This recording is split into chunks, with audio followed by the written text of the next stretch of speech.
ఎన్నికల ముందేమో డబ్బులు ఎక్కడి నుంచి వస్తాయి, జగన్మోహన్ రెడ్డి గారి కన్నా ఎక్కువ హామీలు ఇస్తున్నారు కదా, ఆయన ఉన్నప్పుడేమో శ్రీలంక అయిపోద్దని చెప్పారు కదా, ఈ హామీలు ఎక్కడి నుంచి వస్తాయంటే సంపద సృష్టిస్తాం, సంపద సృష్టించి ఆ సంపద ద్వారా మేము జనాలకి మేము ఇచ్చిన హామీలు నెరవేరుస్తామని చెప్పినటువంటి వాళ్ళు ఇవాళ రోజు మంత్రులకి ఆయన క్యాబినెట్లో కూడా ఇవాళ చెప్తున్నా అంట, అందరికీ చెప్పండి ప్రజలకి డబ్బులు లేవు, ఖజానాలో డబ్బులు లేవు అని చెప్పని.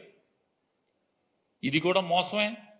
సంపద సృష్టిస్తాం అని చెప్పండి మాట వాస్తవమే, సృష్టించే పనిలోనే ఉన్నాం. అయితే అల్లావుద్దీన్ దీపం అయితే చేతులు లేదు. ఎందుకంటే ఇమీడియట్గా ఇప్పుడు జీతాలు ఒక రోజులో సంపద సృష్టించబడదు. సంపద సృష్టించాలంటే దానికి దీర్ఘకాలిక ప్రణాళిక ఉండాలా, దానికోసం ప్రయత్నాలు. అందుకనే సంపద సృష్టి చేయడం కోసమే ఇవాళ సిఆర్డీఏ చుట్టూ ఔటర్ రింగ్ రోడ్డు తీసుకోవడం జరుగుతుంది. హైదరాబాద్లో 139 కిలోమీటర్ల ఔటర్ రింగ్ రోడ్ వస్తే హైదరాబాద్ సంపత్తి రెండింతలైంది. అదేవిధంగా దేశంలోనే 189 కిలోమీటర్ల రింగ్ రోడ్డు ఉన్న రాష్ట్రం ఇంకేదీ లేదు. అది వస్తే ఖచ్చితంగా సంపద పెరుగుతుంది. అదేవిధంగా మెట్రో కానీ వీటన్నీ సంపద సృష్టి కోసం చేస్తున్నది. అదేవిధంగా రహదారుల నిర్మాణం కూడా ఇవాళ దాన్ని బీఓటీనా యాన్యుటీ బేసిస్ మీద చేయాలన్నా, ఎందుకంటే ప్రభుత్వం మీద భారం పడకుండా వాటిని తీసుకొచ్చి సంపద సృష్టి, అందుకే సంపద సృష్టి మాత్రం కొంచెం సమయం పడుతుంది.